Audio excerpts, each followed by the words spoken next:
Hi everyone, I'm back to read chapter 3 of Changes for Felicity, A Winter Story, Book 6. And chapter 3 is called Grandfather's Errand. Sunday morning was gray and bitterly cold. Felicity kept her hands in her mitts and muff as the family walked to church.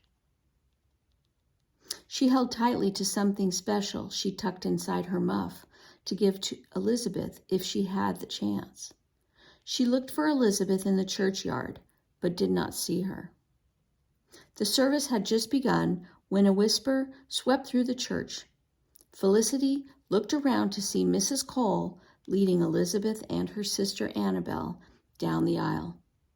Mrs. Cole held her head high. Elizabeth's face was hidden by the hood of her blue cloak. Felicity could not catch her eye. After the service, the Coles left the church. Quickly, Felicity hurried after them. "Elizabeth," she called, "wait."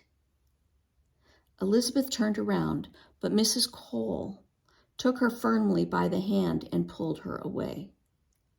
Felicity ran to catch up. "Elizabeth," she said, "take this." And from her muff, she pulled the sampler of stitches that she had finished last spring. There was a bluebird on it, just the color of Elizabeth's cloak, and under the bluebird it said, "Faithful friends forever be." Felicity thrust the sampler into Elizabeth's hand. Elizabeth looked at it and gave Felicity a sad smile before her mother hurried her away. Felicity felt Grandfather's hand on her shoulder. Together they watched Elizabeth disappear. "I hate to see Elizabeth so unhappy," said Felicity. "I wish I could break open the jail. I wish I could smash the door down and help Mr. Cole escape. I want to do something, anything to help." "I'm sure you do," said Grandfather. "I do too." Icy rain fell all that day, all night long and on into the morning. The next day, the ground was slick and the trees groaned under a coating of ice. Mrs. Merriman would not allow the children to go out of doors. They played together in front of the parlor fire. Felicity sat on the floor with baby Polly in her lap. It was comforting to hold Polly's warm little body and spin the top for her and listen to her coo with delight. "Felicity," asked Mother, "have you seen Grandfather this morning?" "No, Mother," said Felicity, "not since breakfast." "Oh dear," fretted Mrs. Merriman. He's gone out in this weather. It will make his cold worse." She looked out the window at the freezing rain. Why didn't he wait until the rain stopped? What urgent errand could he have had? Felicity could see that her mother was very worried. "I don't know, Mother," she said. "Grandfather didn't say anything to me." Mrs. Merriman grew more and more worried as she waited for Grandfather to return. It was almost dinner time before they heard him come into the door. Mrs. Merriman ran to greet him. "Where have you been?" she fussed. "You're soaked to the skin. I'll take your cloak. Go sit by the fire." Grandfather sank into the chair by the fire. His face was pale. He sounded tired when he said, "Felicity, come here." Felicity put Polly in her cradle and went over to stand next to Grandfather's chair. "Yes, Grandfather," she said. Grandfather coughed and cleared his throat. "My business today had to do with you," he said, "and your friend Elizabeth and her family. I went to see her father today." "You went to the jail?" asked Felicity. "Yes," said Grandfather. He shivered. "What a dismal, dreadful place it is. I spoke to Mr. Cole. He is a fine gentleman. After our conversation, I went to the authorities." Mother gasped. Grandfather went on to say, "Now that the King's royal governor is gone, Williamsburg is governed by the Committee of Safety. The chairman of the committee is Edmund Pendleton." Grandfather paused for breath. His eyes had a bit of their old twinkle in them. "Well," he said, "I've known Pendleton since he was a young pup. I went straight to him and I said, 'Stop this nonsense, Pendleton. Release Mr. Cole. I have his word as a gentleman that he has not caused any trouble. And if you need another loyalist to fill Mr. Cole's place in jail, take me.' Grandfather laughed so hard he made himself cough. When he could speak again, he said, I wish you could have seen Pendleton's face. It was as purple as a turnip, he muttered, and chattered about how being a loyalist was treasonous in Virginia. He said he would have to present the matter to the Committee of Safety and then speak to Mr. Cole himself. He blustered and fussed, but in the end, he had to admit that Mr. Cole had done nothing wrong. So he would try to have him released. Does that mean Mr. Cole will go home? Asked William. Yes, said Grandfather. I believe he will go home. Hooray, shouted Nan and William. Oh, Grandfather, exclaimed Felicity, thank you. Elizabeth will be so happy. She kissed his cheek. I'm happy too. Mother's eyes were full of love as she looked at Grandfather. It's a fine thing you've done this morning, she said. I hope it hasn't been too much for you. I do feel a bit feverish, admitted Grandfather. I'd like to rest now. Don't worry about my dinner. I'm more tired than hungry. Felicity helped him out of his chair. He leaned on her as he went slowly up the stairs to his chamber. He seemed worn out and frail. But as Felicity was closing the door behind her, she heard him chuckle and say to himself, Pendleton, ha! Purple as a turnip he was. She smiled and skipped down the stairs. Grandfather had set everything right. After dinner, Felicity asked her mother, May I go see Elizabeth now? No, I don't think you should, said Mother. This has been very hard on Mrs. Cole. It may take some time for her to feel friendly toward any family that supports the Patriots. We must wait and see how she feels about your friendship with Elizabeth. You had better wait for Mrs. Cole to allow Elizabeth to come to you. Be patient. Felicity was disappointed. She was aching to see her friend. She decided to go to Father's store. Its cheery bustle always made her happy, and she wanted to tell Father what Grandfather had done for Mr. Cole. Felicity took the long way around to the store so that she could walk past Elizabeth's house. She stopped in front. Sleet stung her eyes as she looked up at Elizabeth's window. She couldn't see any movement from inside, just something propped up on the windowsill. Felicity squinted to see better. It was a needlework frame holding the sampler Felicity had given to Elizabeth. Felicity wanted to dance for happiness.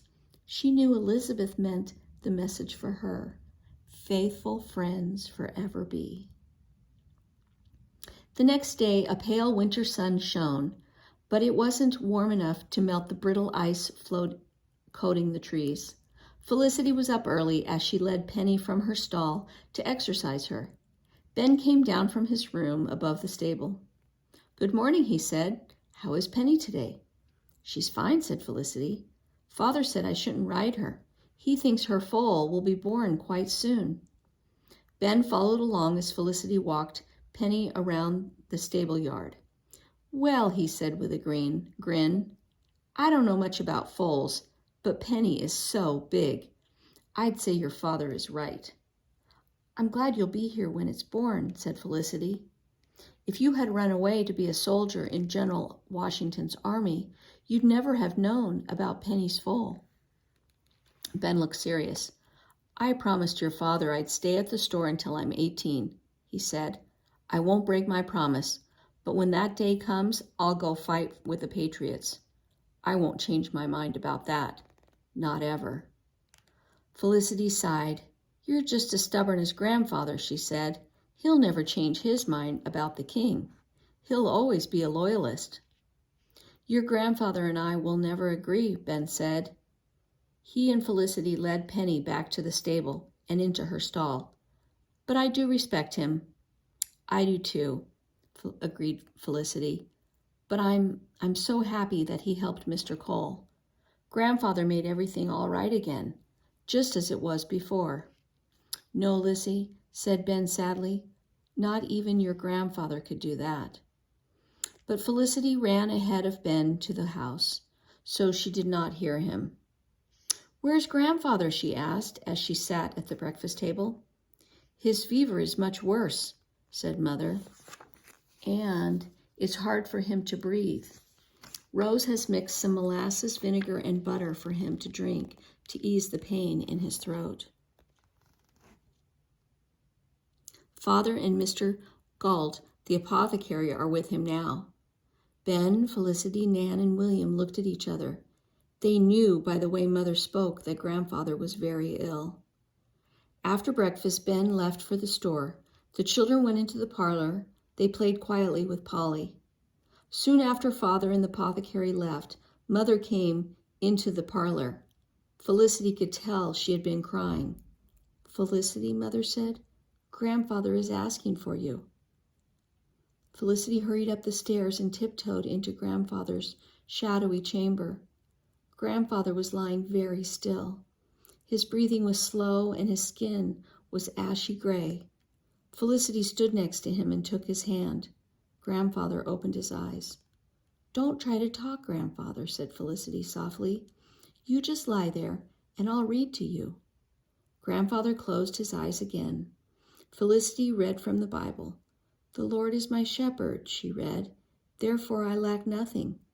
He shall feed me in a green pasture and lead me forth beside the waters of comfort." Felicity looked at Grandfather. "That part always makes me think of your plantation," she said. "I imagine lying in the green grass in the big pasture on the hill on a sunny day, and the river is comforting. It's peaceful the way it flows along so smoothly. You'll be back there soon, Grandfather. You'll feel fine once you get back to your plantation." Grandfather reached up and stroked her cheek. "Dear Lissy," he whispered. He sighed and went to sleep. Felicity kissed his forehead and then tiptoed away. Days passed and Grandfather grew weaker and weaker. One night, after Felicity and Nan went to bed in the chamber they were sharing while Grandfather visited, Felicity heard voices and saw light moving in the passage outside their door. She thought the apothecary had probably come back again. Nan woke up too. They lay in the dark listening. In a little while, the door opened and Mother came in.